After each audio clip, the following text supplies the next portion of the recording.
left Peru and sailed to England alone.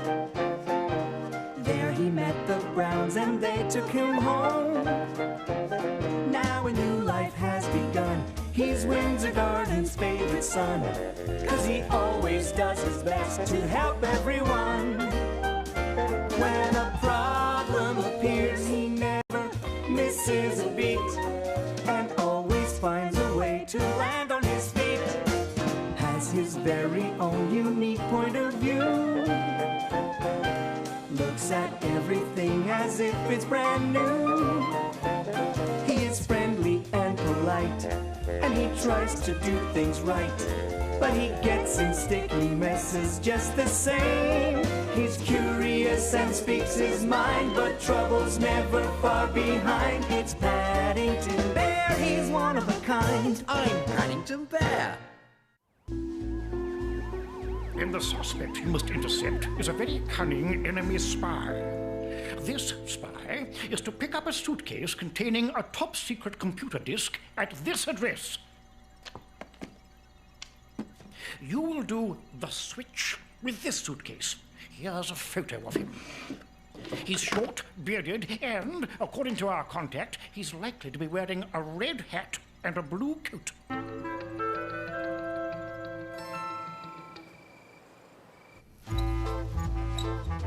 I've never seen a flashing light in a kitchen before, Mr. Brown. Henry, why don't you call the electrician? His rates are too high. Besides, I'll have this done in a flash.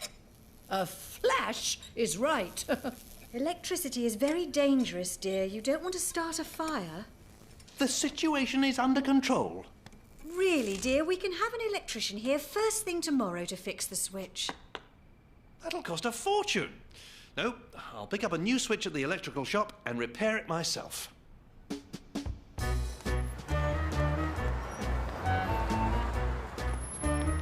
There's our man. Red hat, blue coat. Looks like he's going in that newspaper shop.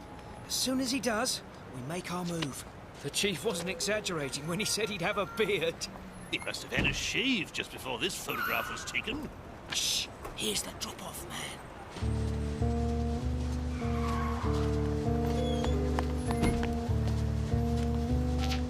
Bluebird 1 taking flight. Bluebird 2 in surveillance mode. Mission compromise. 2 enemy agents. Plan B. Intercept the interceptors.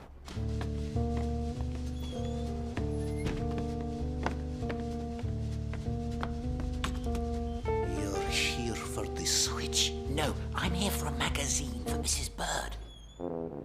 Mr. Brown is picking up the switch at the electrical shop. Let me get this straight. Someone called Mr. Brown is doing the switch. The original plan was I would do the switch. Oh, you're the electrician. Mr. Brown says your rates are too high, so the original plan was changed. The rates are already decided. I've been ordered to do the switch. I shouldn't bother. Mr. Brown's going to do the switch himself. No one told me. The original plan has to go forward.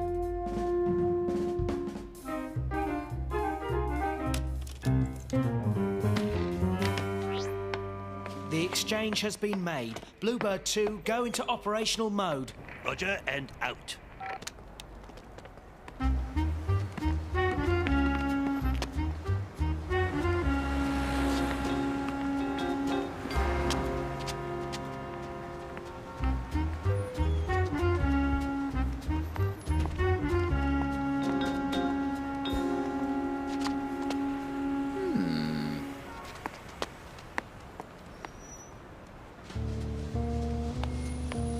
Taxi!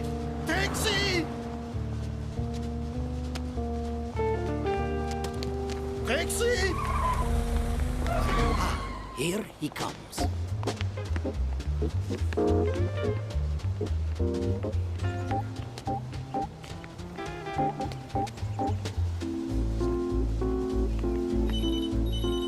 Yes, Bluebird 1. Yes, exchange was accomplished. Like taking candy from a baby. Yeah, on suspect's tail heading east. I'll stay close.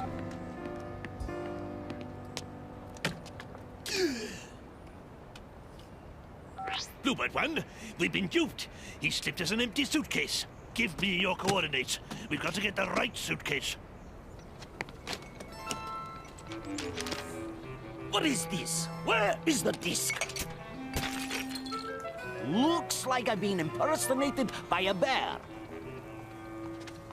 Aunt Lucy at the Home for Retired Bears in Lima, Peru. That must be their foreign contact. And who's this Paddington, then? A double agent? If you ask me, number 32 Windsor Gardens is due for a visit. I will get that disc. But Mr. Brown didn't say he'd called the electrician. Well, I ran into the electrician at the newspaper shop, and he said he was coming over to do the switch. Electrician, eh? That can be arranged. They're expecting an electrician. One electrician coming up. It's this one here. Oh, someone else at the door. You're not the electrician who was going to do the switch. The switch? Oh, yes. The regular electrician had a sudden illness. Oh, my. Another electrician. He must be feeling better. Mr. Brown won't like having to pay for 2 electricians. I forgot something. In the truck. There's already an electrician here. At least there was. He went out of the window, Mrs. Bird. I'm home. I've got the new switch. I must have the wrong house.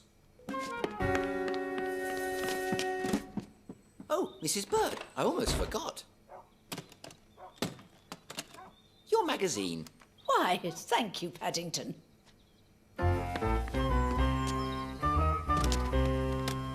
Impossible!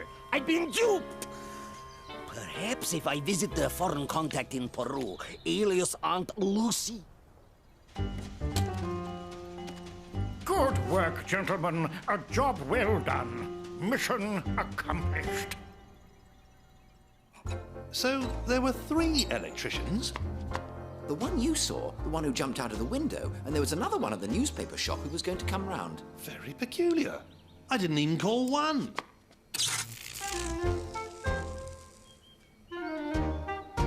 Perhaps you need an electrician after all, Mr. Brown.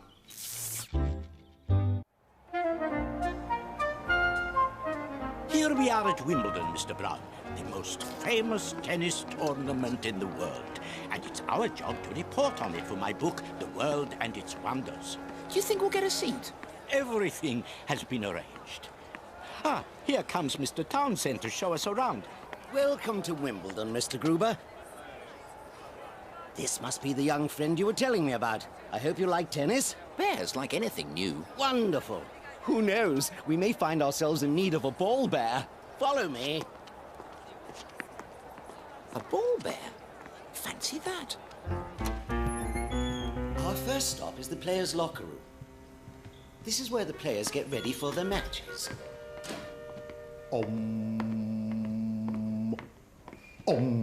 Tennis is a sport that requires a great deal of mental preparation. That's Todd Davis, the #1 player in the world. Pleased to meet you, Mr. Davis.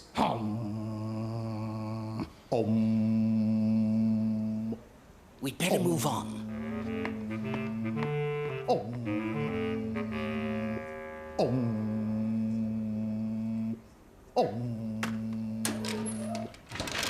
What are you doing? Oh, those are my rackets. But why do you need so many? Who let you in here anyway? Townsend! My apologies, Todd. It won't happen again. Mr. Brown, I'm afraid I'll have to ask you to wait in the hall. Left, right, left, right, left, right, left, right, left, right, left, right, left, right. Hold up! Left turn!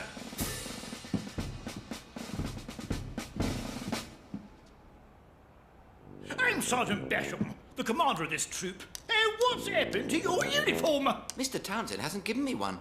He did say you might be in need of a ball bear. A ball bear? This is the end of civilization as we know it. Well, don't expect any special treatment from me. Of course not, Mr. Basham. Very well. Forward! March! Left, right, left, right, left, right, left, right, left, right, left, right.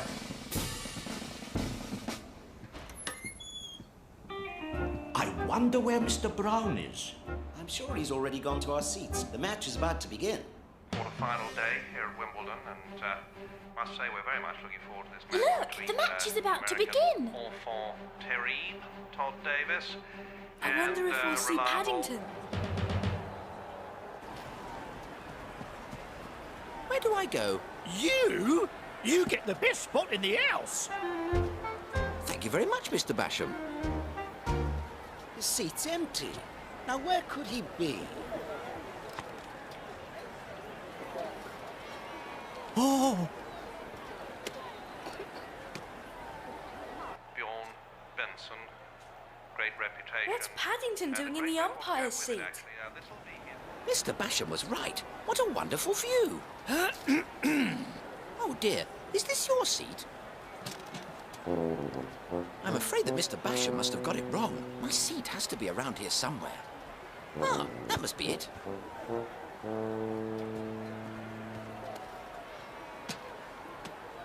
Oh, how nice. I am feeling a bit thirsty. Look where he's got to now. You don't think he's going to play, do you? What are you doing? That's my seat, and that's my juice! It is? Oh, I'm sorry. Here you are. I told you, this is your position. Now stay put. Do you see him? I can't believe my eyes. Oh. Well, there's nothing we can do now. We can't stop the game. We'll just have to see what happens.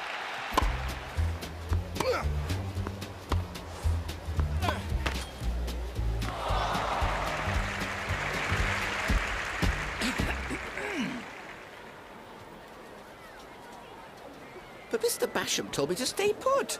Oh, hello, Mr. Basham. Don't hello me, Bear. Get out there and get that ball. Hurry up, will ya? That wasn't very polite.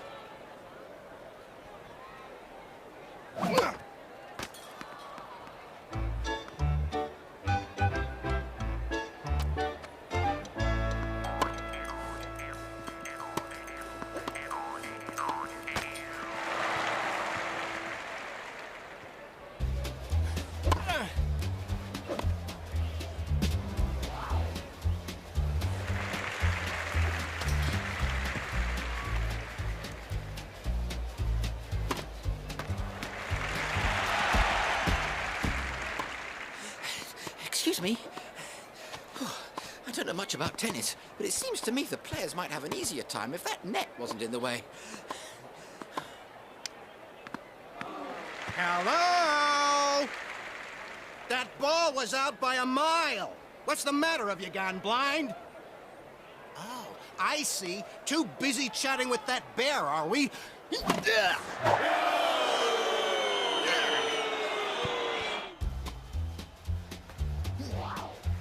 Good old Paddington.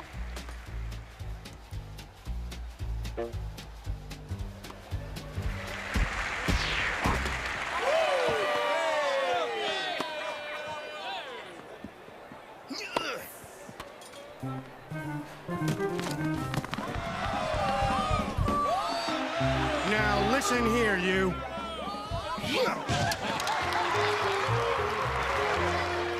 I've had it. Enough already. Now what are you doing? I'm looking for a photograph of my Aunt Lucy.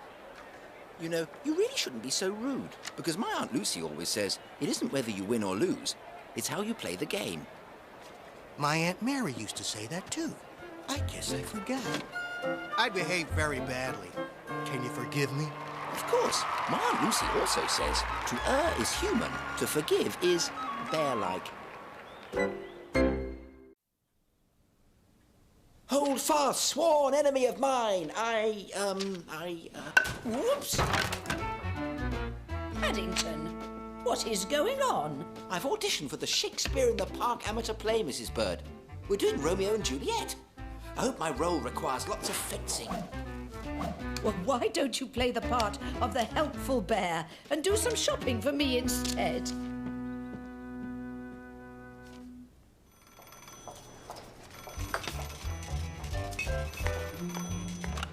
Yes? It's Mr. Pig, the play's director. Romeo? Well, that's wonderful. What part have I got? And Deirdre? Juliet? You don't say. Thank you. Juliet! Congratulations, Mr. Price. Fancy you playing Romeo. It's my lucky day, especially as Deirdre's playing Juliet. Little old me, Juliet. Whoops! Romeo! Oh, Romeo! Wouldst thou be a dear and bring over the mop and pail?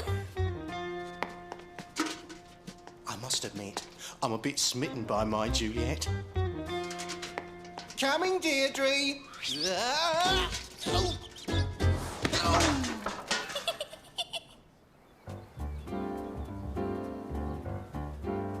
Romeo and Juliet is the greatest love story of all time. Now we have 3 weeks before opening night, so let's take out our scripts and get started. Excuse me, Mr. Pick. I haven't been told what part I'll be playing. Yes, Paddington Brown. You'll be playing the friar. Shouldn't be too difficult. There's only 3 lines. 3 lines? But I was hoping I'd be doing some fencing. I've been practicing for days. I'm afraid not, but I do need someone to do the sound effects. Follow me.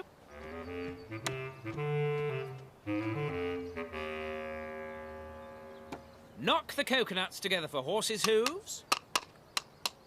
Rattle the metal sheet for thunder.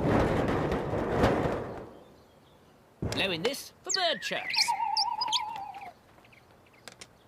You mean you want me to make noises? Like this? Yes, well, remember, practice does make perfect.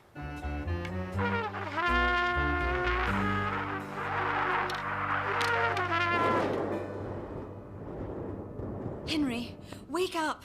There's a terrible storm raging.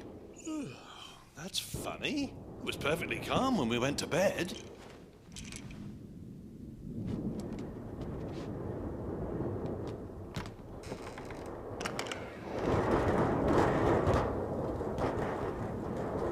Hello. Mr. Pick says practice makes perfect. Did my heart love till now? Forswear its sight, for I never saw true beauty till I saw you, Deirdre. Actually, I meant Juliet. Hold it! You are Romeo, and she is Juliet. Please try to remember that. Now, the dance.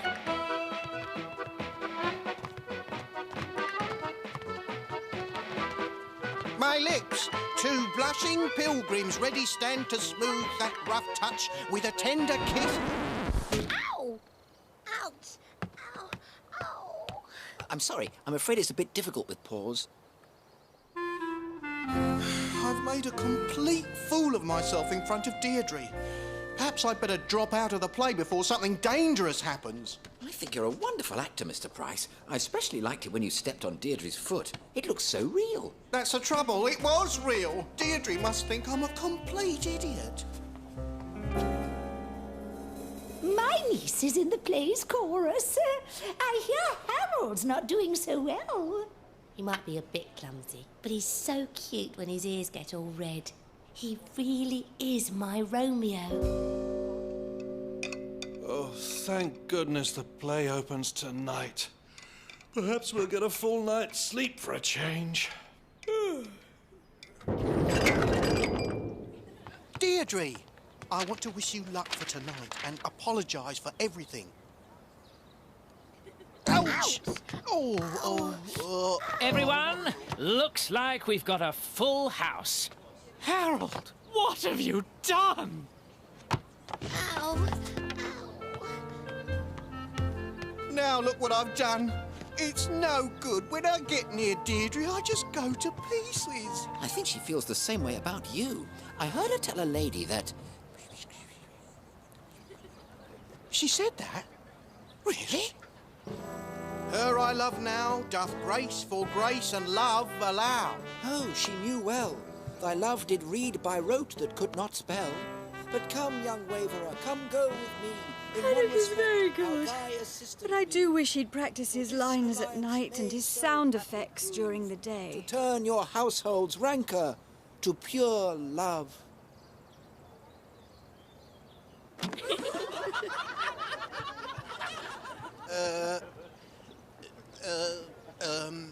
He's forgotten his lines. Somebody do something to cover him. I'll help, Mr. Pick.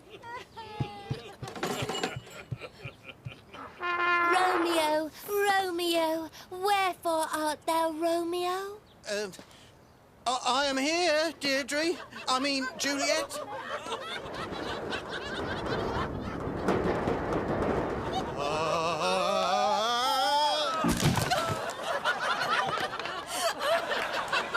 I'm so sorry, Deirdre. It's just that I'm very fond of you and I'm just out of sorts with nerves. What's this?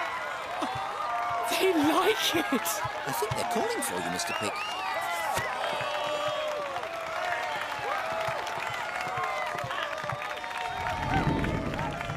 That wasn't me this time.